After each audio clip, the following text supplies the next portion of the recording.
मुर्तजा का फोन आया था, आने के लिए कह रहा है। मैंने उसे बताना है कि वो कब आए। क्या मतलब, क्या बताएंगी? आपने उन्हें फौरन आने का क्यों नहीं कहा? सारी सिचुएशन आप लोगों के सामने है। हम चचा की मिन्नतें कर रहे हैं कि वो राजी हो जाएं, और चचा है कि देखें, हो सकता है कि चाचा को किसी ने बताया हो या खबर दी हो कि इनाया हमारे पास है। वो इसी सिलसिले में हमसे बात करना चाह रहे होंगे। मेरे मुतालिक कोई भी फैसला लेने से पहले एक बार मुझसे पूछ लेना हिसार।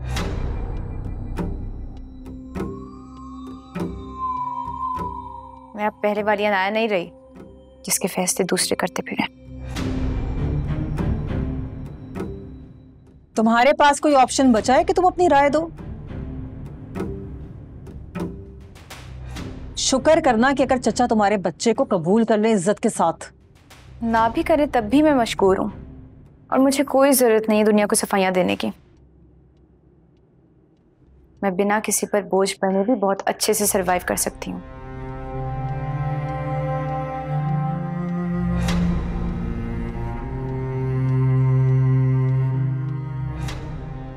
मैं फोन करके मुर्तजा को आने का कह देती हूँ।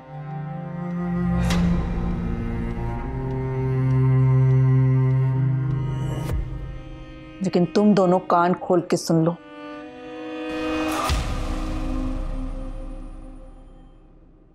अनाया पर कोई जबरदस्ती नहीं करेगा। जो फैसला अनाया करेगी हमें वो कबूल करना होगा।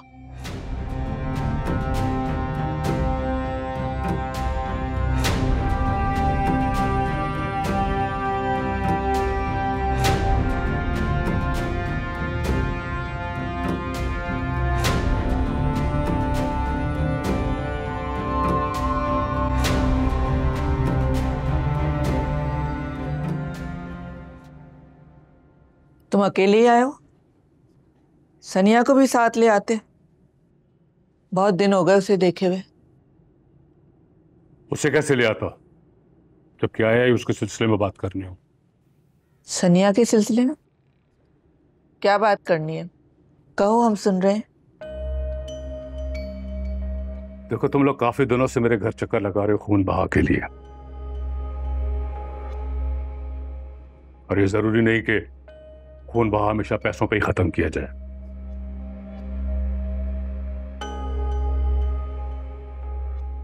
हम एक दूसरे की जिम्मेदारियां भी बांट सकते हैं।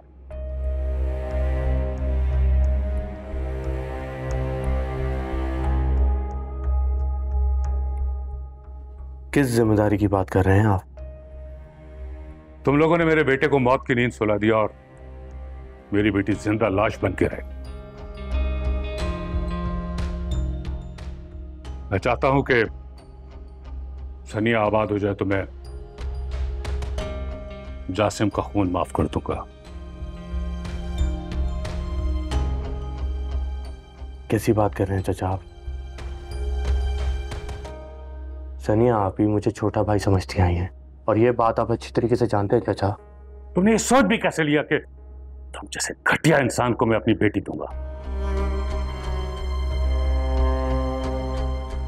तो फिर कहना क्या चाहते हो? खुल के कहो ना। फिर क्या मैं दूसरी शादी नहीं कर सकता? क्या कह रहे हो तुम? दिमाग तो ठीक है तुम्हारा?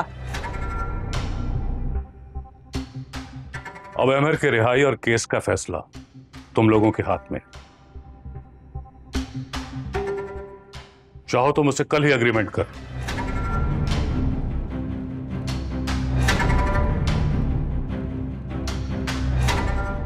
मैं अपना केस वापस ले लूंगा।